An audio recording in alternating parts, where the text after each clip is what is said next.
Baiklah, Assalamualaikum warahmatullahi wabarakatuh. Waalaikumsalam warahmatullahi wabarakatuh. Kembali lagi di segmen Ngopi. Kali ini perkenalkan saya Fatimah Zarhulullah sebagai host pada acara kali ini, di mana pada kali ini kita akan mengangkat suatu topik yang cukup menarik dan cukup baru di BEM Kabama Farumi, di mana topik yang kita angkat ini mengenai PHP 2D. PHP 2D ini mungkin sudah sering nih didengar oleh dosen-dosen bahkan para mahasiswa karena ya seperti yang kita tahu bahwa hasilnya itu tuh nggak main-main. Kebetulan bintang tamu kita pada kali ini yaitu Ketua BEM Kabama Umi periode 2021 dan 2022 serta Ketua Panitia dari PHP 2D. Mungkin kepada teman-teman boleh memperkenalkan diri dulu. Ya, Assalamualaikum warahmatullahi wabarakatuh. Perkenalkan, saya formatur Ketua Badan Eksekutif Mahasiswa 2022 Kabama Umi. Kemudian tadi katanya host Ketua Panitia ya. Kalau di PHP 2 itu tuh bukan Ketua Panitia tapi Ketua Tim. Baiklah kalau gitu mungkin untuk ketua timnya sendiri boleh diperkenalkan. Perkenalkan, nama saya Abu Zar Al-Ghifari, angkatan 2017 selaku Ketua Tim PHP 2D BEM Kabama Farumi. Halo. Baiklah, itu tadi sekian perkenalan dari bintang tamu kita pada kali ini. Kemudian kita langsung masuk saja nih ke topiknya. Sebenarnya apa sih PHP 2D itu? Nah, PHP 2D sendiri ini merupakan program dari Dikti yang dimana di sini kita itu Dikti bekerja sama dengan lembaga yang ada di universitas untuk membangun desa-desa yang tertinggal atau menyelesaikan berbagai masalah desa yang tertinggal berdasarkan jurusan masing-masing. Seperti itu secara umum sih. Oh, jadi seperti itu ya kira-kira kalau misalnya penampakan PHP 2D ini secara umum. Nah, kemudian kalau dilihat dari program PHP 2D yang kemarin ini tuh, ternyata kesemua panitianya itu tuh ialah anggota organisasi ya. Jadi, di sini saya ingin bertanya dan untuk sekalian menegaskan, apakah memang kita harus masuk ke dalam organisasi kemahasiswaan dulu, baru misalnya kita itu bisa masuk ke dalam program PHP 2D? Iya, kan PHP 2D itu pemberdayaan desa yang dilakukan oleh mahasiswa melalui unit kemahasiswaan atau UKM atau dapat juga melalui BEM, Badan Eksekutif Mahasiswa dari universitas seperti itu.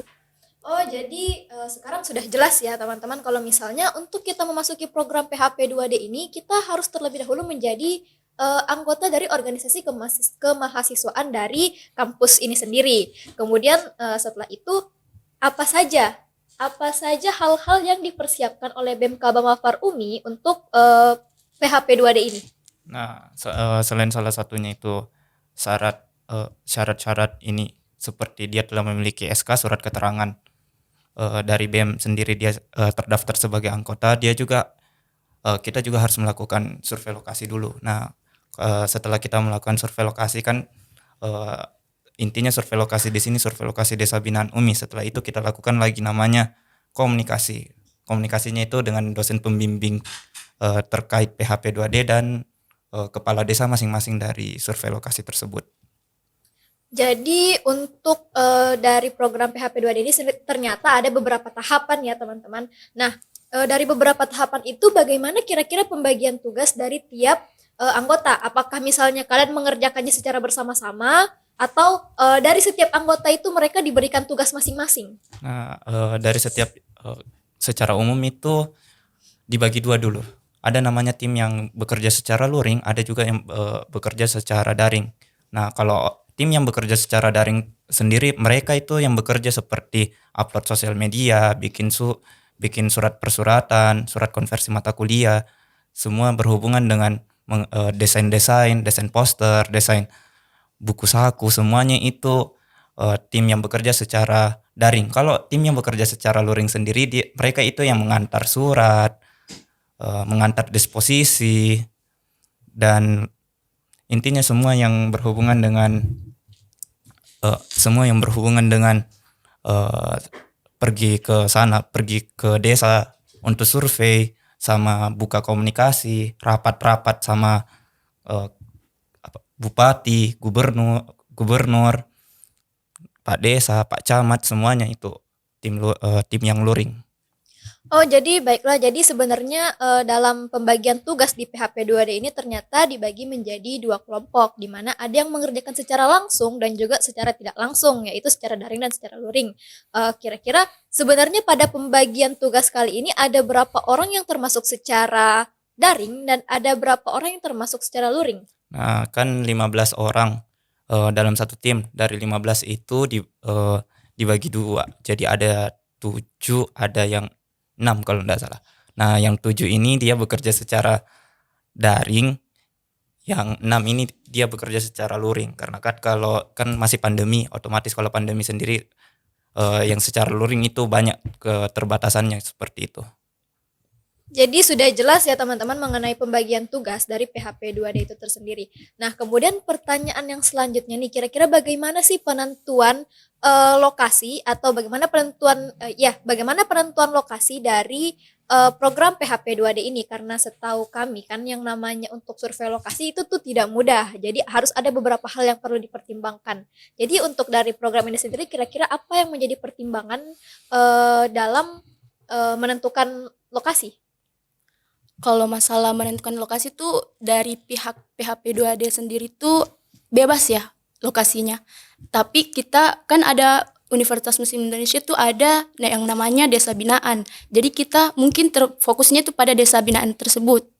Nah, kemudian kita survei di beberapa desa binaan, ternyata ada salah satu desa binaan dari UMI sendiri tuh yang mengalami kasus kesehatan utamanya. Jadi di kasus kesehatan itu jadi kita angkat judul dari kasus yang desa binaan tersebut. Jadi kemarin kami survei dan kami putuskan bahwa Desa Tamangapa Kabupaten Pangkep yang menjadi desa yang akan kita bina seperti itu. Nah, kemudian kita kaji lagi nih masalah apa sih yang ada di desa Tamangapa Pangkep. Nah, ternyata di sana ada kasus stunting sekitar 50 anak. Jadi di sini kita bersama dosen pendamping juga bekerja sama dalam merumuskan apa sih yang akan menjadi bagaimana cara kita mencari solusi terhadap kasus tersebut. Nah, dan kami juga survei beberapa tanaman, kan kita ini farmasi ya, jadi mungkin kita ambil tema dari farmasi dan kita juga survei terkait tanaman-tanaman yang akan dijadikan sebagai obat stunting, dan kita temulah tanaman yang kebetulan di sana juga banyak sekali tanaman yang kayak daun kelor seperti itu. Jadi baiklah, jadi sebenarnya untuk survei lokasi ini sendiri berarti kita memfokuskan pada desa binaan dari kampus UMI ini sendiri. Kemudian dari penentuan dari beberapa desa binaan itu, kita tentukan di mana desa yang memiliki kasus yang cukup menonjol. Nah, jadi mungkin kira-kira seperti itu untuk penentuan lokasi. Kemudian setelah itu, tadi sempat dikatakan bahwa ini juga dibantu oleh dosen pembimbing, serta kepala desa dan sebagainya. Kira-kira peran dari dosen pembimbing dan kepala desa sendiri ini dalam program PHP 2D ini apa?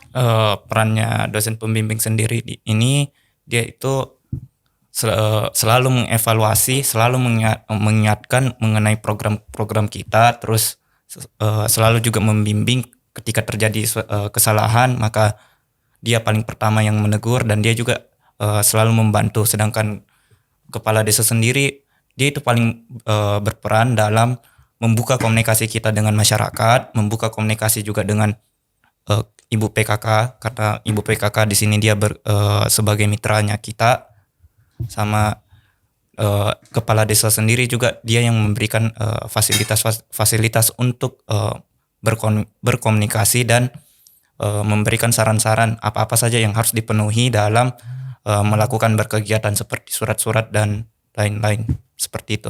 Iya, jadi kebetulan juga dosen pembimbing kami WD3 kita sendiri, Ayahanda Herwin S. Farm MSI. Jadi kan kita sering komunikasi nih terkait kemahasiswaan. Jadi juga istilahnya sudah ada chemistry seperti itu. Kalau misalnya kayak rapat-rapat atau kita diskusi sama WD3 seperti itu. Oh, jadi berarti peran dari pembimbing serta kepala desa ini dia berperan secara tidak langsung ya, karena sepertinya kalian yang memperantarai antara dosen pembimbing serta kepala desa itu tersebut.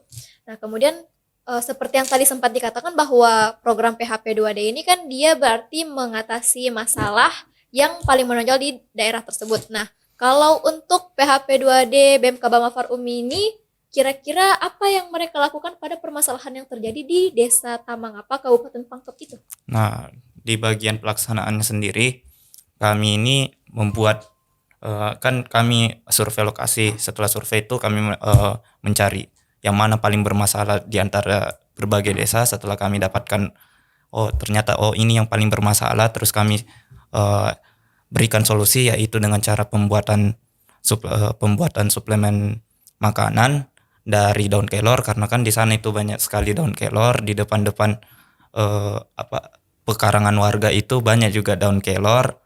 Jadi kami memberikan solusi seperti itu. Terus kami kan dari farmasi, otomatis bagaimana caranya kami mengelola daun kelor ini supaya bisa menangani masalah stunting ini dengan cara dibuat menjadi suplemen seperti ini produknya. Nah, di dalam ini ada kapsul. Nah, kapsulnya ini dia berisi suplemen makanan. Suplemennya itu, nah di dalam sini dia berisi suplemen makanan yang dapat menambah gizi dari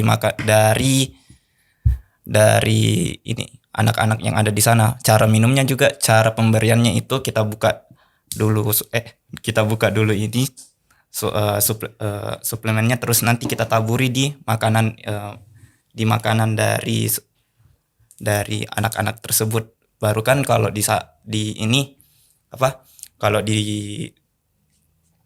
kan biasa itu anak-anak mereka kan tidak suka makan sayur, otomatis mereka tidak bakalan menyadari kalau lagi makan sayur ini, padahal kan kalau ditaburi ini suplemennya ke makanannya itu anak-anak, maka tidak tahu bilang ini sayur, ternyata aku makan, seperti itu.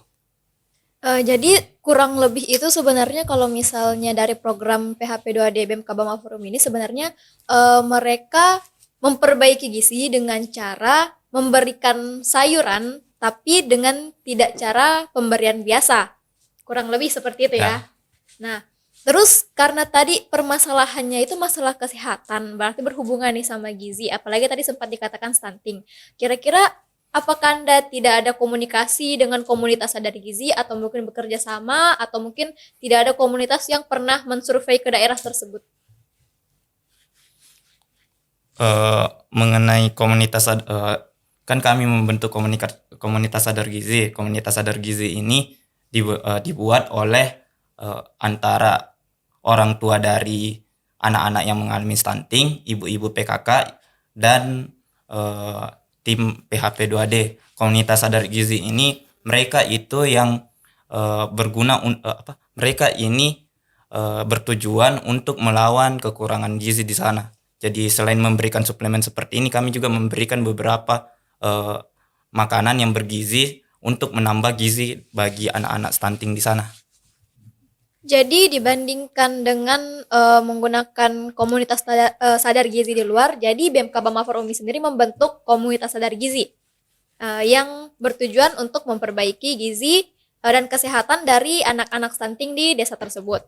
Nah, kemudian kira-kira nih selain hal-hal yang disebutkan tadi, apa saja sih manfaat yang didapatkan oleh masyarakat sekitar?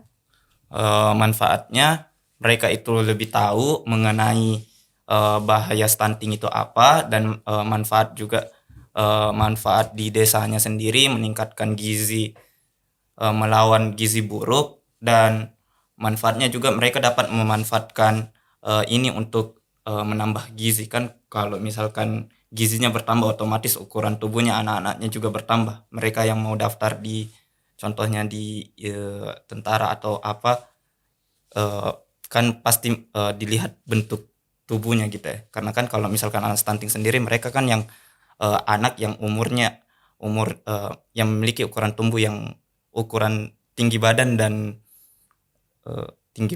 berat badan yang kurang gitu ya. Seperti itu. Jadi berarti kalau misalnya manfaat ke masyarakat ini dari tim PHP 2D ini kurang lebih seperti pemberdayaan pengetahuan ya, pemberdayaan pengetahuan sehingga mereka lebih mengetahui bahwasannya di sekitar mereka itu ada banyak hal yang bisa dijadikan sebagai penambah kesehatan yang sebenarnya mereka tidak tahu. Akan tetapi karena adanya tim PHP2D ini, mereka jadi lebih tahu mengenai hal tersebut. Nah, kemudian kalau untuk manfaatnya ke mahasiswa yang menjabat sebagai tim PHP2D itu sendiri apa? Nah, kalau misalnya dikatakan manfaat, ya banyak sekali ya manfaatnya. Seperti misalnya kan kalau di kampus kita itu dilatih untuk soft skill. Nah, di mana di PHP2D ini diterapkan soft skills kita seperti itu. Jadi keterampilan kita, kemudian peran mahasiswa sendiri itu kayak sadar kepada masyarakat seperti itu. Kemudian rasa simpati kita kepada masyarakat lebih peduli lagi seperti itu. Baiklah, sepertinya juga untuk yang manfaat terhadap mahasiswa itu juga cukup baik ya, karena selain soft skill kita juga berarti berlatih bersosialisasi, paling Ya, tidak betul. bersosialisasi terhadap masyarakat di luar sana, apalagi desa yang kita jangkau ini tuh ternyata desa yang cukup terpencil ya, cukup terpencil yang bahkan perjalanannya itu pun cukup jauh. Nah, jadi selain itu yang kita hasilkan pun dari program PHP2D ini, mohon maaf ya, bisa saya lihat, mungkin teman-teman bisa lihat sendiri bahwasannya kita akhirnya bisa memproduksi satu suplemen kesehatan lagi, di mana suplemen kesehatan ini tuh sungguh baik karena sudah diuji dari kami sendiri sebagai Ya, mahasiswa farmasi. Jadi tentu saja selain itu kita pun akan bisa membuat lebih banyak lagi mengenai hal-hal yang berbau kefarmasisan seperti ini di program PHP2D berikutnya. Untuk teman-teman yang misalnya ingin ikut bergabung terhadap program PHP2D berikutnya, kami tunggu sebagai anggota lembaga organisasi mahasiswa di BEM Kabang Warumi sendiri. Terima kasih untuk kepada teman-teman sekalian sudah menjadi narasumber pada segmen ngopi kali ini. Dan saya Fatimah Zahar sebagai host sendiri. Dan sampai jumpa dan terima kasih.